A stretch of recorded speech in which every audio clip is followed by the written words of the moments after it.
هاي، السلام عليكم. النهارده اول ميني فلوج هنعملها. يا رب ما يكونش فيه هوا في المايك. والميني فلوج شرحها بسيط. هي عباره عن فلوج مفيد، ان انا هبين فيه اللبس اللي انا لابسه، المكان اللي انا هخرج فيه، والتوبيك بتاع الفيديو ده. بالنسبه لللبس اللي انا لابسه، آه، معرفش باين كده أوي ولا لا. جينز ده من ستريت وير. تيشيرت ده من جانت، معرفش ده كده ولا لا. واحلى سنيكرز ليا، او احلى سنيكرز عندي، اكتر سنيكرز بحب البسها. آه والنهارده آه هنزور مكان، والمكان ده بتاع قهوه. وبعد كده هنركن على جنب نشرب القهوه، ندي ريتنج او رأي سريع كده، ونتكلم في الموضوع بتاع النهارده.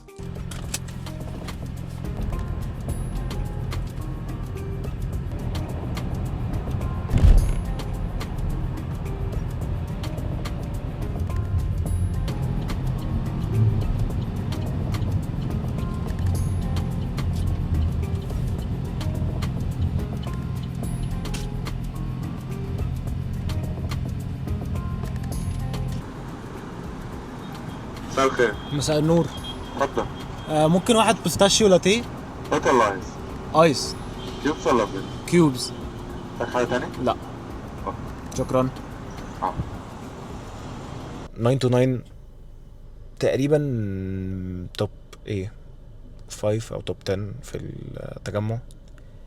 واللي شفته جنبه ده كان تشيكن ووركس، ده محل بتاع فرايد تشيكن كده، بيعمل ساندوتشات وتندرز وبتاع. فده غالبا هيبقى one of the vlogs، بس قدام شويه عشان اعمل دايت. بس let's see.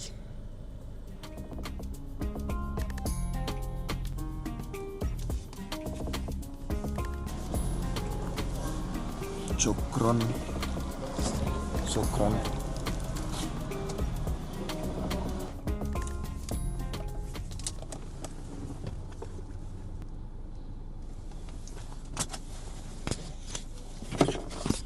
مش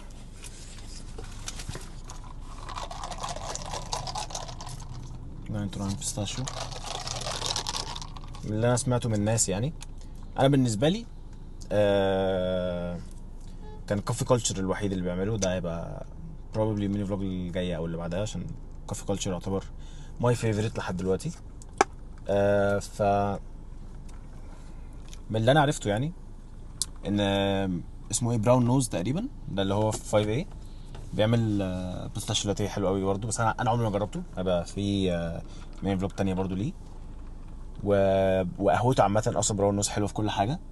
فيا ده ممكن نجربه فعلا، ممكن اجيب معايا اصحابي عشان نبقى نجرب كذا حاجه في نفس الوقت. بس الكوفي كلتشر بقى يختلف عن 9 to 9 في ايه. 9 to 9 صراحه دوقته كان حلو قوي، يعني دوقته قبل كده، ده هدوقه تاني قدامكم عشان لو في اي اطعمه او اي حاجه افتكرها اقولها لكم. بس كوفي كلتشر بالنسبه لي تقيل قوي كده. تحس ان هو في فستق بجد في اللاتيه.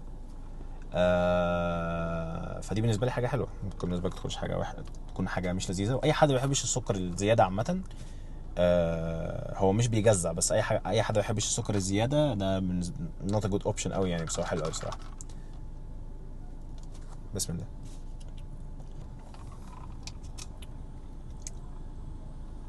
اوكي. وحشه أوي. بامانه يعني 9 to 9 عامه. يعني انا لسه شارب البيستاشيو من يومين ثلاثه كده، كان احسن من كده شويه الصراحه. يعني ده هديله 3 من 10 مثلا، عشان هو مش حلو، هو مش المفروض يبقى فيه ريتنج اصلا. بس 9 to 9 عامه ممكن اديله 6 من 10. لو من البلاستيك بينسز عشان ما اظلموش، من البلاستيك بينسز 6 من 10. اوكي. النهارده بالنسبه للجزء بتاع الفيديو المهم النهارده، انا النهارده هتكلم على الهم والقلق بتاع الدنيا كله اللي بيبقى عليك وبيبقى على ناس قريبه منك واهلك وكل الناس دي عامه، اي حاجه ليها علاقه بيهم يعني قصدي.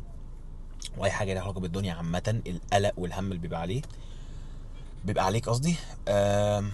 كل ده حله الوحيد، مفيش حل تاني، حله الوحيد هو ان انت ترمي كل حاجه هماك، كل حاجه قلقاك على ربنا وبس. يعني let's say الامتحان دي حاجه احنا على طول بنعملها، دي حاجه مضحكه يعني، مش غلط يعني، ان هو خلاص بسم الله وهحل ان شاء الله اجيب حلو.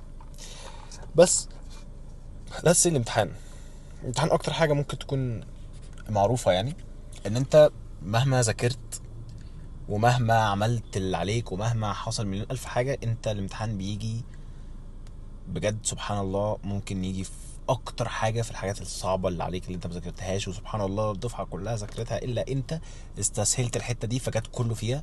او سبحان الله انت ذاكرت ربع المنهج وهو ربع المنهج اللي جه في الامتحان كله، وباقي المنهج كله ما جاش. فهي بتحس اللي هو يعني ارزاق يعني. ف فلو انا دحيح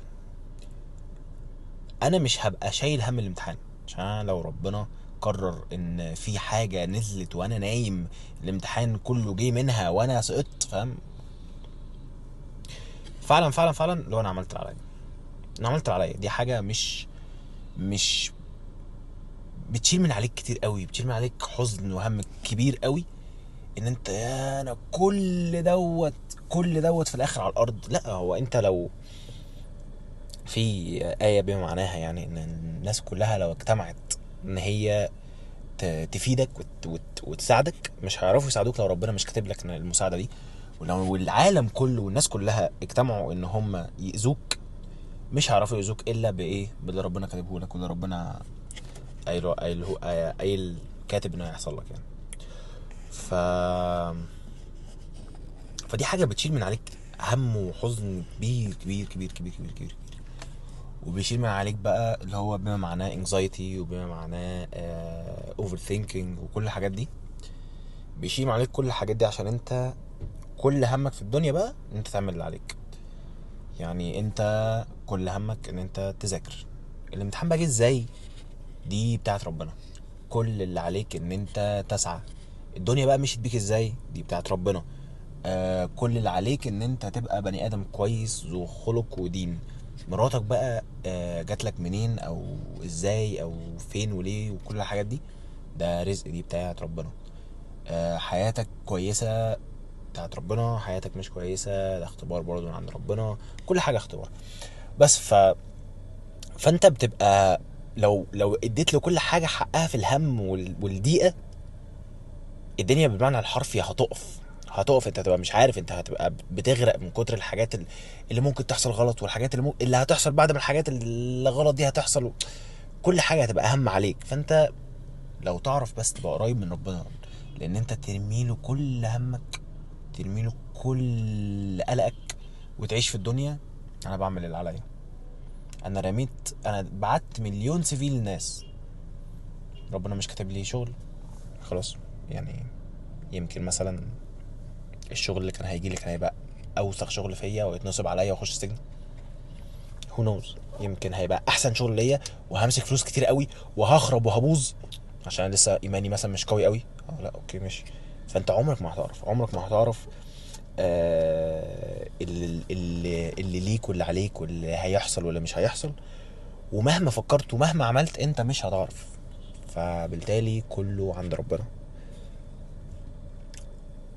اخر حاجه اقولها، اكبر مثل الحوار ده مشروع التخرج بتاعي. انا لسه مخلص مشروع التخرج من اسبوعين تقريبا، وعلشان افهمكم الدنيا، انا كنت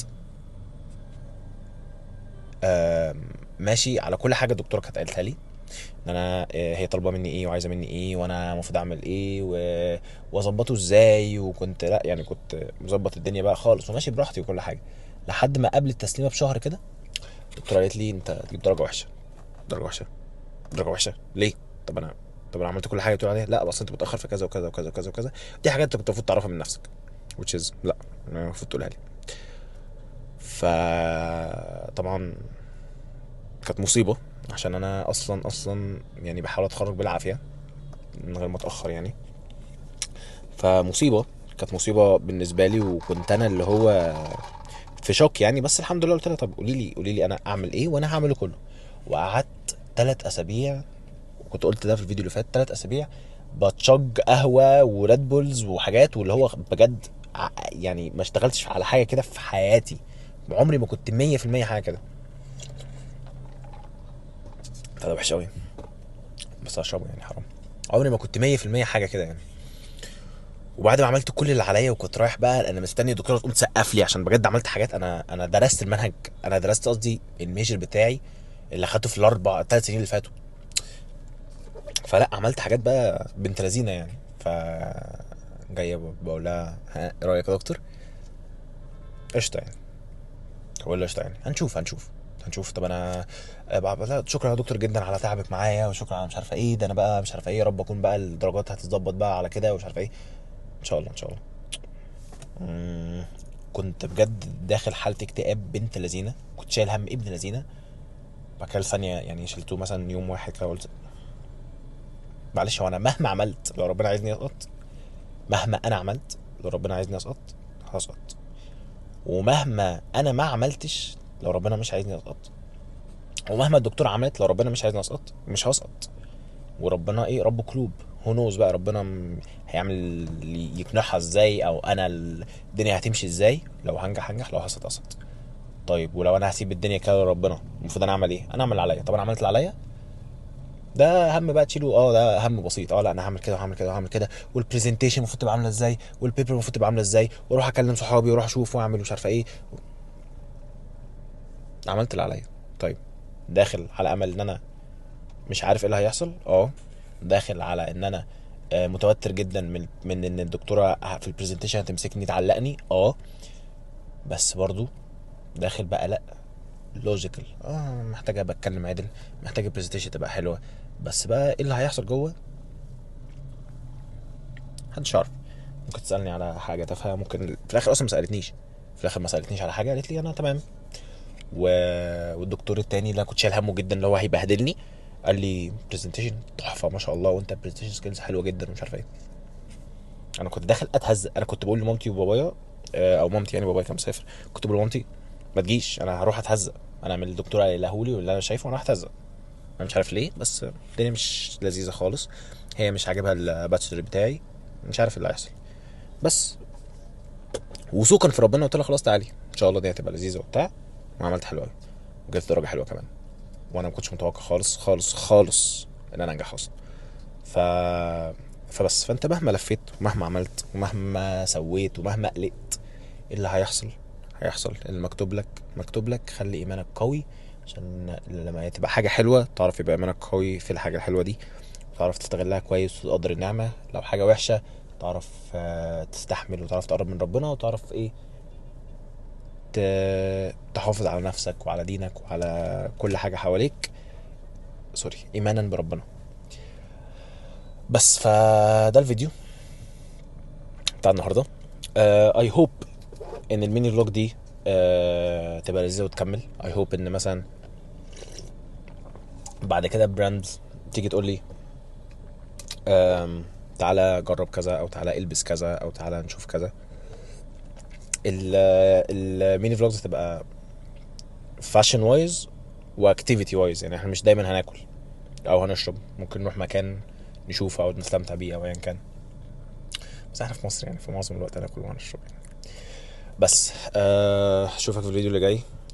انا مركز قوي. هتلاقي فيديو قريب ان شاء الله، بس مش هيبقى ميني فلوج يعني عشان الموضوع بيبقى تقيل عليا ان انا اصور بره كده، فلسه بتكسف. الفيديو اللي جاي ان شاء الله هيبقى قريب جدا، واللي بعديه ان شاء الله ميني فلوج. بس اشوفك على خير ان شاء الله. اشوفك الفيديو اللي جاي. سلام.